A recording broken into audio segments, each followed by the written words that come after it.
We made it through the break-in period on our brand new 2023 Polaris RZR XP 1000, and tonight we are going to do the first oil change. I stopped by the local Polaris dealer and picked up the oil change kit for our machine. I have to say I love that Polaris provides these kits with everything in them that you need. The machine's parked on a level surface. We are going to remove this cover that will give us access to the top of the engine. All right, let's pull this cap off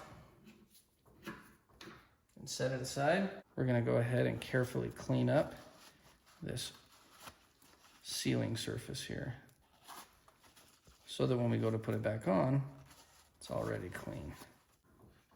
I'm going to carefully wipe this surface clean without allowing any dirt or dust to fall down inside the engine. Okay, done. We like to put down a piece of cardboard and of course the drain pan. All right, now we're going to use a 3/8 drive with a number 6 hex head to pull the drain plug. There we go, it broke loose pretty easily. Now I'm going to get the drain pan ready to go. I've got a rag handy in case I need it, because I will need it. I'm going to back this out. There we go. All right, the oil's draining.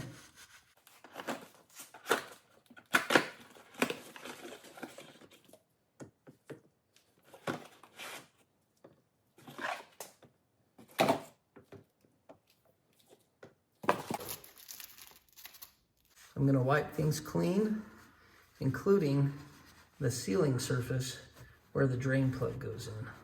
I'm going to remove the old crush washer from the drain plug, clean the drain plug, install the new crush washer on the drain plug. All right, now we're going to install the drain plug with the new crush washer. Come on, move it. All right, there we go. I can feel it threading in. It's just tricky when your fingers are covered with oil, but that's unavoidable. Oh, we got our torque wrench. Torque wrench? No? Okay. Yes, I can grab it. Now we're going to resituate the drain pan here to catch oil as it falls from the oil filter, which we're about to change. In order to access the oil filter, we're going to pull this panel here, this little door. There's our oil filter.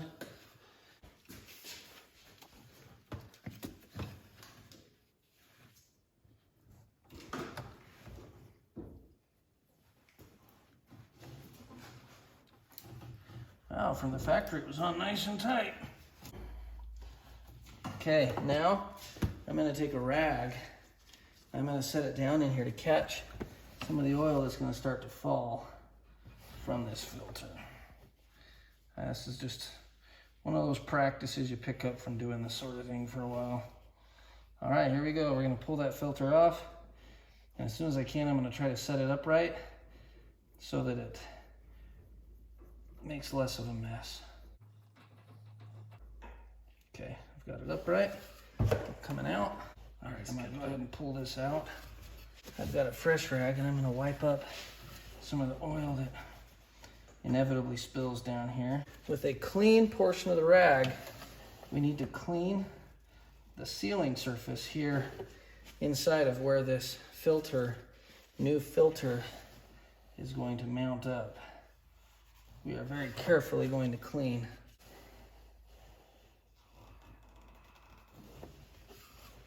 We are going to take some oil, clean oil, and we are going to wipe it on to the O-ring.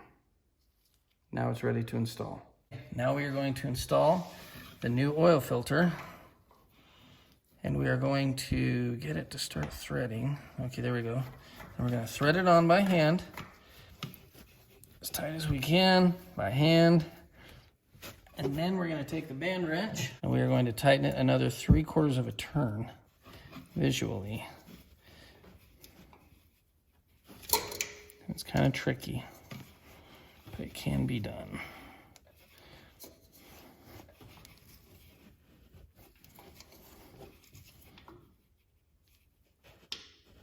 Okay, there we go.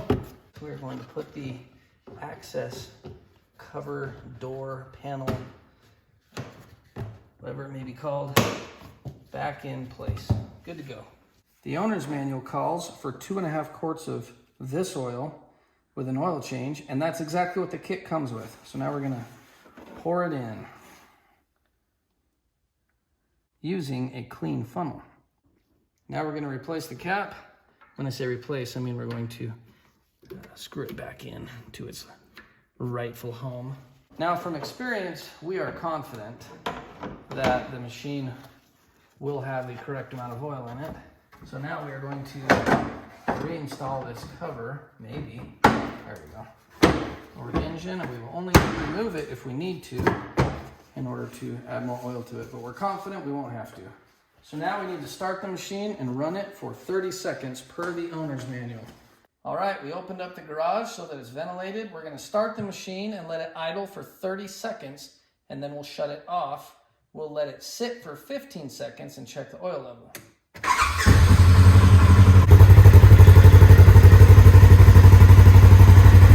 We let the engine idle for 30 seconds, and then we let it sit for 15 seconds. Now we're gonna pull the dipstick, and it's on the passenger side of the machine in the rear fender well, wheel well.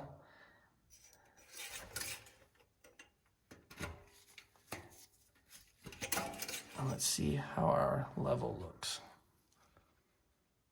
The level looks good. It's exactly where it needs to be in the safe range. Now we're gonna wipe off this dipstick up here at the top, get it all clean. Now we're gonna use a clean part of the rag and clean that off one more time. We'll stick it down in there. Close it up. Lock it down. All right, we are going to attempt for the first time to reset the service hours on this machine.